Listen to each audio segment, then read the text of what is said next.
અરે રે એક તો મંદી હાલે એમાં ફ્રીજ ખરાબ થઈ ગયું આમ જો પાછું ફ્રીજ ખરાબ થઈ ગયું હવે કાંઈક કરવાનું તો ફ્રીજ વાળાને બોલાવીને ફ્રીજ રિપેર કરાવી નાખીએ કેટલી વાર હારું કરાવી તા ઈ એમ કે 6 મહિનાની ગેરંટી પાછું 6 મહિના થાય તો પાછું બગડી જાય તો નવું ફ્રીજ લઈ લઈએ બીજું શું તમે ક્યાં નવું લેવાનું કયો છો આ ઘરમાં શું કાંઈ પૈસાના ઝાડવા ઉગે છે તમે જે કમાઈને લાવો છો ને માંડ ઘરમાં રેશન પાણી પૂરું પડે છે તો આને જ રિપેર કરાવી નાખને તો પાછું ખરાબ થઈ જાય અરે રિપેર નથી કરાવવું નવું નથી લેવું તો કરવું શું મને જો આણામાં ફ્રીજ દીધું તું ને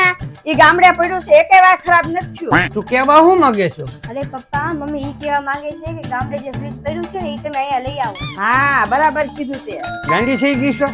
10,000 ના ફ્રીજ હતું 5,000 ટેમ્પા વાળાને ભરું દેવાનું ખાલી ફ્રીજ ક્યાં 10,000 નું મારા આણામાં પિત્તળ તાંબાના વાસણ આપ્યા છે ન્યા જ પડ્યા છે ઈ આપણે ફ્રીજ લાવશું ને એની હારે આપણે તાંબા પિત્તળના વાસણ લેતા આવશું તારે વાસણ નું શું કરવું છે આપણે તો ફ્રીજ ની વાત કરતા હતા વાસણ ને ઓલે વચ્ચે લાવી કેમ મારે વાસણ કામમાં ન આવે અહીંયા હું રસોડામાં પ્લાસ્ટિકના ડબ્બામાં દાળ ચાવલ બધું ભરું છું ઈ મારે સ્ટીલના ડબ્બા છે ન્યા ઈ અહીંયા આવી જાય તો મારે એમાં ભરવા થાય ને અરે પણ મમ્મી ઈ બધા વાસણ તો તું અહીંથી પણ ખરીદી શકો છો તું ચૂપ રે અમારી બે વચ્ચેમાં તું બોલમાં તને ખબર છે મારા પપ્પાએ મને કેટલું બધું આણામાં દીધું તું કે આનું ઘર ભરાઈ ગયું તું વાસણનું હા પેલા તો હું અમે પચાસમાં ખાતા હતા એમ ને પપ્પા તો પેલા પતરાળામાં ખાવાનું ખાતા હતા હા ખાવ જણાના ઘરમાં તો અમે જાન લઈને ગયા હતા ખાવધારું ઘર એમ ને ખાવધારું ઘર તો તમારું હશે તમારે જાને અહીંયા બધા કેવા આવ્યા હતા ને એ બધી મને ખબર જ છે હો અને તને ખબર છે રાજભોગ જમવામાં આપ્યા હતા ને તો બધું કેવા આવ્યા હતા કે આમાં ગુલાબજામુન ચાંદની નથી ના નથી તે નથી રે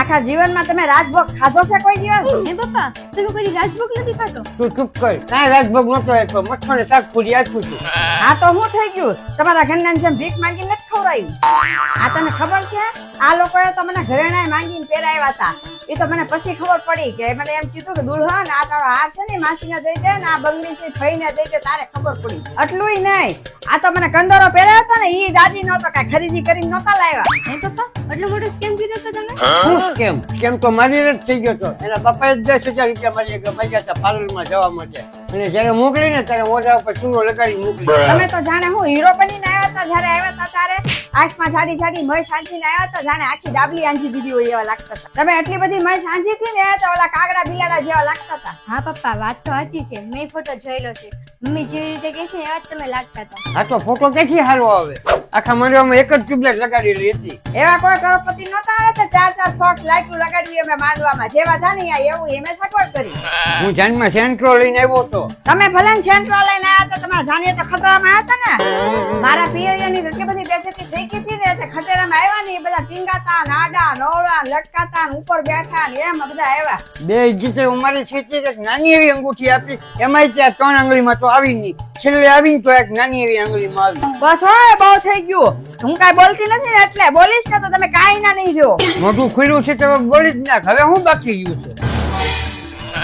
જો સાંભળો તને કઈ ખબર છે અમારા નવા લગ્ન છે ને તો અમને એના ગામડે લઈ ગયા હતા તો ને લાઈટો નહોતી દીવા જગતા હતા એકલા એમાં એમને જમવાનું આપ્યું ને તો મીઠાઈનો ટુકડો મોઢામાં દેવાની બદલે નાકમાં ઘુસાડી દીધો તો બોલ તારા પિયરમાં તો મોટા મોટા જનરેટર લગાડેલા છે ક્યાં અમારું ઘર જ સબસ્ટેશનની બાજુમાં છે એટલે અમારે કોઈ લાઈટ જાય જ નહીં તારા પિયર વાળાને એટલી ખબર ન પડી કે નવા જોમાં આવ્યા છે તો 100 રૂપિયા આપ્યા એની આગળ 100 રૂપિયા નો નીકળે હા તમારા ઘરવાળા તો મને જાણે 500 ની થપ્પી પકડાઈ દીધી એમ વાત કરો છો તમે